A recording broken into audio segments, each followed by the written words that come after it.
नमामि रामं रघुवंशनाथम। गीता का कर्मयोग और अध्याय 2, श्लोक 44।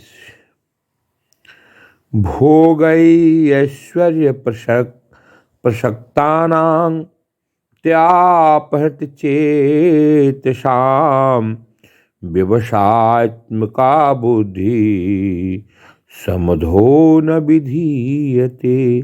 जो लोग इंद्र भोग तथा भौतिक ऐश्वर्य के प्रति अत्यधिक आसक्त होने से ऐसी वस्तुओं से मोहग्रस्त हो जाते हैं, उनके मनों में भगवान के प्रति भक्ति का दृढ़ निश्चय नहीं होता है। हमारी जिंदगी में जो 5 कर्म इंद्रियां हैं और 5 ज्ञान इंद्रियां हैं, इंद्रियों की दीवार को तोड़कर इंद्रियों से दूर जाना किसी भी जीव के लिए एक बहुत ही कठिन चीज होता है, और वो इंद्रियों के ही सुख में, इंद्रियों के ही संतुष्टि में अपना सुख मानता है, उसी को अपनी आत्मा मान बैठता है। इंद्रियों के की जो आसक्ति है, उसका जो लगाव है, वो उसको आत्मा से दूर ले जाता है, अपने कर्मों से उसको वो दूर ले जाता है। इसलिए भगवान कृष्ण कहते हैं कि इंद्रियों को तुम समझो, भोग ऐश्वर्य प्रसक्तानां, भोग भौतिक जो भोग है तथा ऐश्वर्य के प्रति हमको लोग जाने, प्रसक्तानां आसक्तों के लिए ऐसी वस्तु अप्रत्यसा मोह ग्रसित चित्त वाले अपहृत चेता। और कुछ लोग इंद्रियों के भोगों में समाहित हो जाते हैं, ऐश्वर्य के प्रति समाहित हो जाते हैं। ऐसे लोगों को मोहित व्यक्ति कहा जाता है। मोह ग्रसित चित्त वाले, अपहृत चेतसाम, मोह ग्रसित चित्त वाले, व्यवसाय आत्मिका, दृढ़ निश्चय वाली बुद्धि। वो ये जो बुद्धि है, इंद्रियों के बाद बुद्धि का जगह आता है। शरीर के ऊपर इंद्रियां रहती हैं और इंद्रियों के ऊपर बुद्धि। ये बुद्धि को भ्रमित करती हैं और भगवान की भक्ति से जीव को दूर ले जाती हैं। इसलिए जीव को अपने इंद्रियों की दीवार को तोड़ना होगा, इंद्रियों से दूर जाना होगा, तब उसके पास एक नई चेतना आएगी, और वो जो चेतना आएगी वो भगवान की भक्ति में दृढ़ करेगी, उसको आत्म गुणों से लवरेज कर देगी।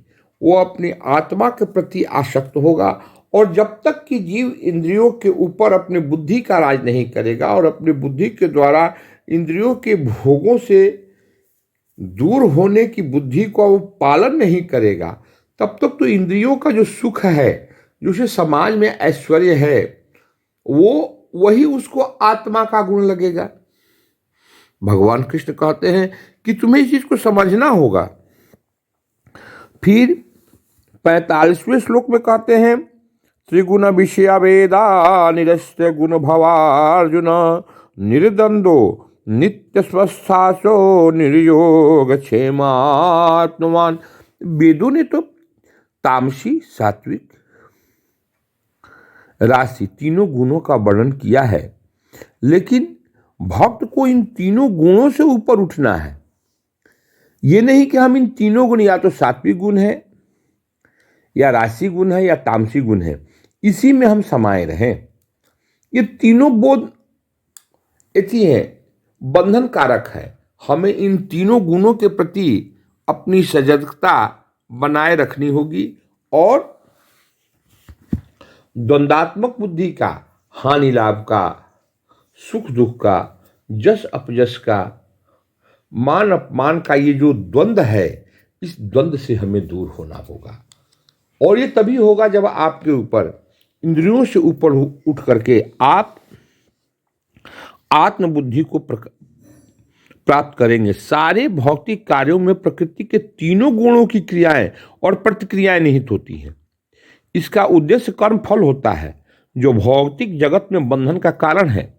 वेदों में मुख्यतः सकाम कार्यों का वर्णन है, जिससे सामान्य जन क्रमशः इंद्र तृप्ति के लिए क्षेत्र से उठकर आध्यात्मिक धरातल पर पहुंच सके।